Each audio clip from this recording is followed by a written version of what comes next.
महाभारत कालीन एक प्रेरक प्रसंग, एक बार सुनने से सभी दुख दूर हो जाएंगे। महाभारत कालीन एक प्रेरक प्रसंग, एक बार युधिष्ठिर ने विधि विधान से महायज्ञ का आयोजन किया। उस यज्ञ में दूर दूर से राजा, महाराजा और विद्वान आए। महाभारत कालीन एक प्रेरक प्रसंग, एक बार युधिष्ठिर ने विधि विधान से महायज्ञ का आयोजन किया। उस यज्ञ में दूर दूर से राजा, महाराजा और विद्वान आए। यज्ञ पूरा होने के बाद दूध और घी से आहुति दी गई, लेकिन फिर भी आकाश घंटियों की ध्वनि सुनाई नहीं पड़ी। जब तक घंटियां नहीं बजती, यज्ञ अपूर्ण माना जाता है। इस पर महाराज युधिष्ठिर को चिंता हुई। वह सोचने लगे, आखिर यज्ञ में कौन सी कमी रह गई कि घंटियां सुनाई नहीं पड़ी।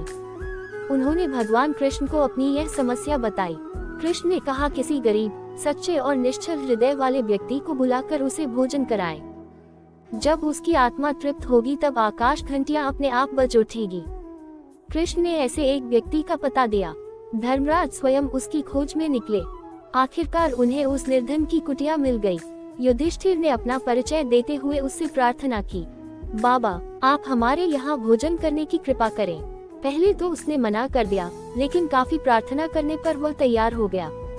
युधिष्ठिर उसे लेकर यज्ञ स्थल पर आए। द्रौपदी ने अपने हाथ से स्वादिष्ट खाना बनाकर खिलाया। भोजन करने के बाद उस व्यक्ति ने संतुष्ट होकर ज्यों ही डकार ली, आकाश की घंटियां गूंज उठी।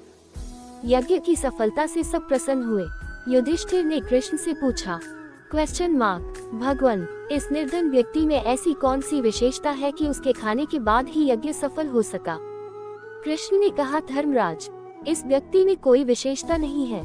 ये गरीब है। आपने जिन्हें पहले भोजन कराया वह सभी पहले से तृप्त थे। जो पहले से तृप्त हैं उन्हें भोजन कराना कोई विशेष उपलब्धि नहीं है। जो लोग अतृप्त हैं, जिन्हें सचमुच भोजन की जरूरत है, उन्हें खिलाने से उनकी आत्मा को जो संतोष मिलता है, वही सबसे बड़ा और सच्चा यज्ञ है। आपने जब एक अतृप्त व्यक्ति को भोजन कराया, तभी प्रभु प्रसन्न हुए और सफलता की सूचक घंटियां बज गई। बिहारी जी किसी का उधार नहीं रखते। एक बार की बात है, वृंदावन में एक संत रहा करते थे। उनका नाम था कल्याण। बांके बिहारी जी के परम भक्त थे। एक बार उनके पास एक सेठ आया। अब था तो सेठ, लेकिन कुछ समय से उसका व्यापार ठीक नहीं चल रहा था। उसको व्यापार में बहुत नुकसान हो रहा था। अब वो सेठ उन संत के पास गया और उनको अपनी सारी व्यथा बताई और कहा, महाराज, आप कोई उपाय करिए। उन संत ने कहा, देखो, अगर मैं कोई उपाय जानता तो तुम्हें अवश्य बता देता। मैं तो ऐसी कोई विद्या जानता नहीं जिससे मैं तेरे व्यापार को ठीक कर सकूं।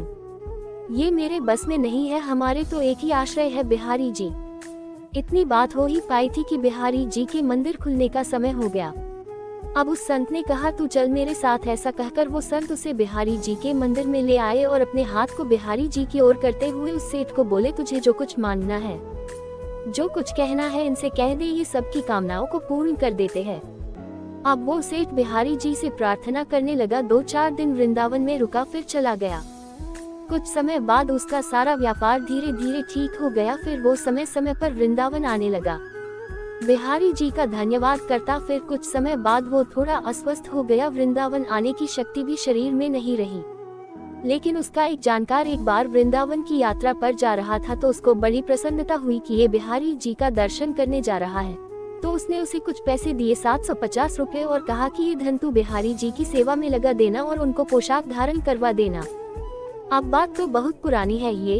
अब वो भक्त जब वृंदावन आया तो उसने बिहारी जी के लिए पोशाक बनवाए और उनको भोग भी लगवाया। लेकिन इन सब व्यवस्था में धन थोड़ा ज्यादा खर्च हो गया। लेकिन उस भक्त ने सोचा कि चलो कोई बात नहीं, थोड़ी सेवा बिहारी जी की हमसे बन गई, कोई बात नहीं। लेकिन हमारे बिहारी जी तो बड़े नटखट है ही। अब इधर मंदिर बंद हुआ तो हमारे बिहारी जी रात को उस सेठ के स्वप्न में पहुंच गए। अब सेठ स्वप्न में बिहारी जी की उस त्रिभुवन मोहिनी मुस्कान का दर्शन कर रहा है। उस सेठ को स्वप्न में ही बिहारी जी ने कहा, तुमने जो मेरे लिए सेवा भेजी थी वो मैंने स्वीकार की, लेकिन उस सेवा में 249 रुपए ज्यादा लगे हैं। तुम उस भक्त को ये रुपये लौटा देना। ऐसा कहकर बिहारी जी अंतर्ध्यान हो गए। अब उस सेठ की जब आंख खुली तो वो आश्चर्यचकित रह गया कि ये कैसी लीला है बिहारी जी की। अब वो सेठ जल्द से जल्द उस भक्त के घर पहुंच गया तो उसको पता चला कि वो तो शाम को आएंगे। जब शाम को वो भक्त घर आया तो सेठ ने उसको सारी बात बताई। तो वो भक्त आश्चर्यचकित रह गया कि ये बात तो मैं ही जानता था और तो मैंने किसी को बताई भी नहीं। सेठ ने उनको वो 249 रुपए दिए और कहा, मेरे सपने में श्री बिहारी जी आए थे, वो ही मुझे ये सब बात बता कर गए हैं।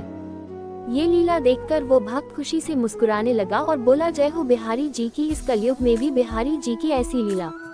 तो भक्त तो ऐसे हैं हमारे बिहारी जी, ये किसी का कर्ज किसी के ऊपर नहीं रहने देते। जो एक बार इनकी शरण ले लेता है फिर उसे किसी से कुछ मांगना नहीं पड़ता, उसको सब कुछ मिलता चला जाता है। अगर आपको मेरी यह कहानी अच्छी लगी हो तो प्लीज मेरे चैनल को सब्सक्राइब कर देना, शेयर कर देना और बेल आइकन को प्रेस। धन्यवाद।